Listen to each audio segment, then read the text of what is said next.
It's been hilarious to see the meltdowns over Black Myth Wukong's success simply because it's such a fantastic game that we all knew was going to be a major release. And now, of course, we are seeing users decide to attempt to review bomb this title for, of course, political reasons. I have a few different things to show off, but before I get into the topic, if you enjoy the content I create, check out the links in the description, join the community in my live streams, and consider supporting through Patreon or YouTube memberships. Now, no one is going to be surprised when they hear that there are individuals out there who are fuming over the success of this game months to years before it released. We saw journos freaking out saying at first, oh, it didn't look real because it was so pretty. Of course, it came out and it is a legitimate product. And then leading up to release, we saw hit piece after hit piece attacking game science and the developers, but also the product saying, oh, well, it's a tough year for a game like this to compete with major launches like Dragon Age, Dreadwolf / now it's called the Veilguard, and of course we had Stellar Blade at the beginning of the year, and there are tons of titles still to launch that haven't yet, like Star Wars Outlaws and Assassin's Creed Shadows, but now we're actually seeing the user ratings trickle down because of an attempted review bomb, a failing one at that. This is a Tech for Gamers article. It says Black Myth Wukong has been the biggest surprise of the year. While this action RPG always showed glimpses of a brilliant AAA production from China, nobody saw its success coming. Yeah, I mean, I thought that it was going to be a pretty big release, but if it was going to be successful was an entirely different story, because sometimes games look absolutely amazing in teasers and trailers, and then they release and they're just not good. And I have been streaming a playthrough of Wukong, and I have been thoroughly enjoying my time in this title. It has been fan-freaking-tastic, definitely a Game of the Year contender in my opinion,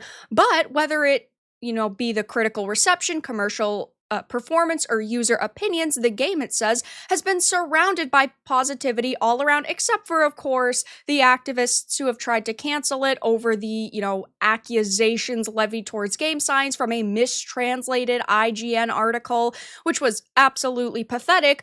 But now, interestingly enough, the title is being harshly review bombed. As this says, the average user score has dropped to at this time, a 7.5 out of 10, and many of these reviews cite political reasons for the 0 out of 10s that they're leaving. There have actually been, over the past few days, 700 0 and 1 out of 10s left on this game on Metacritic, and a lot of them do cite political reasons. They believe IGN's article about the alleged sexism. They do believe that there are not, of course, enough women.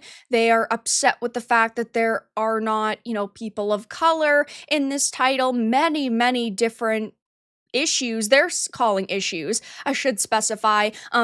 And that's why they're leaving so many negatives, which is absurd, in my opinion, because this game truly has so much to offer, from the amazing fluid gameplay to the cohesive story. And I do think the pacing is fantastic. The world is really beautiful. This game has a lot to offer, but most of these people, it seems, have not even played it, or if they have played it, they simply wanted to give it a negative review. And of course, that is exactly what happened with critics. They were giving it scores as low as 6 out of 10 for lacking inclusivity and diversity. And it seems that there are individuals that are part of their modern audience and their followers that are trying to give the game lower scores for that exact reason, which, of course, in my opinion, is complete and utter lunacy.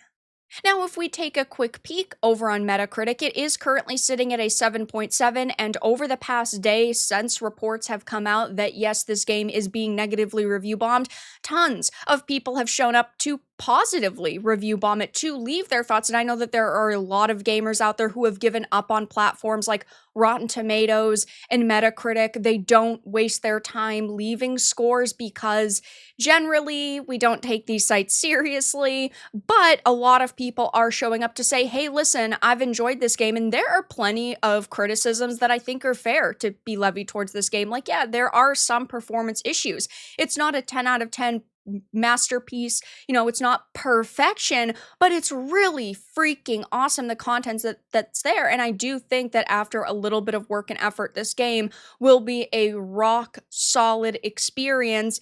But a lot of people are even saying things like, oh, it's nothing but graphics. This game shouldn't even be called a game, which is freaking absurd. This has such fluid, intense combat, a wide variety of mobs and bosses, and it's just a really good experience. These people clearly just wanted to leave a negative score and try to move on with their lives, which of course they're allowed to do, but it's hilarious to watch this happen time and time again. These people attempt to review bomb something or attempt to form a boycott, and then it epically blows up in their faces. Look at Hogwarts Legacy. There were tons of activists trying to rally the troops against the game because they don't like J.K. Rowling. They tried to get people to boycott it, and the Streisand effect occurred. It epically failed. It became the best-selling video game release of 2023, absolutely blew up in popularity. Then, of course, at the beginning of this year, we had Stellar Blade, also did amazingly. Yes, that had some controversy surrounding it because Shift Up ended up bending the knee to Sony and censoring some of the content, but what was there was fantastic. The game itself was amazing. They just shouldn't have bent the knee.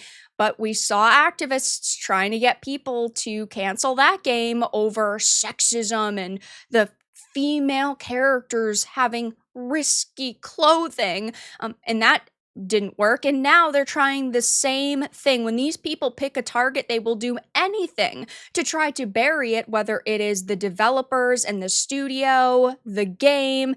It doesn't matter. They will try to attack it, and that's what's happening here. And while they do have some dedicated followers who will follow in their footsteps and go and leave negative reviews, there's just not enough people in this modern audience that developers bending the knee want to chase, and it just blows up in their faces time and time again whenever they try to rally a boycott or get people to cancel a product, because it just makes more people that are actually sane buy the product. In this case, Black Myth Wukong, which again is a really solid game. It's worth your freaking money. This game is so bad to the point it's embarrassing. Somebody gave it a 1 and said unimaginably boring. In addition to the screen completely does not attract me, I hope that players like action games do not try. It is an incredible game, they say, but they only gave it a 4. I'm sorry, that is absurd. If you think it's an incredible game, then give it the score that it deserves. It's clear that a lot of people like this just have a hate boner for the title, and they did want to ultimately try their very best to review bomb the game, and it's backfiring for them. So of course I will be keeping my eye on Black Myth Wukong as usual. It is interesting to see hundreds of negative reviews be added and then be instantly countered by real gamers who can see this product for what it is, which is a fantastic experience. I don't think that this is going to stop. These individuals have tried their very best to bury Black Myth Wukong, and since it's been so successful, these are clearly last-ditch efforts to try and appear like they have some form of power, but it's not working out for them. But that's all that I really had to discuss in this video. Let everyone know your thoughts in the comments below. If you enjoyed this, give it a like, and if you didn't, give it a dislike. I appreciate your support either way, but I'll talk to you all again in the next video really soon.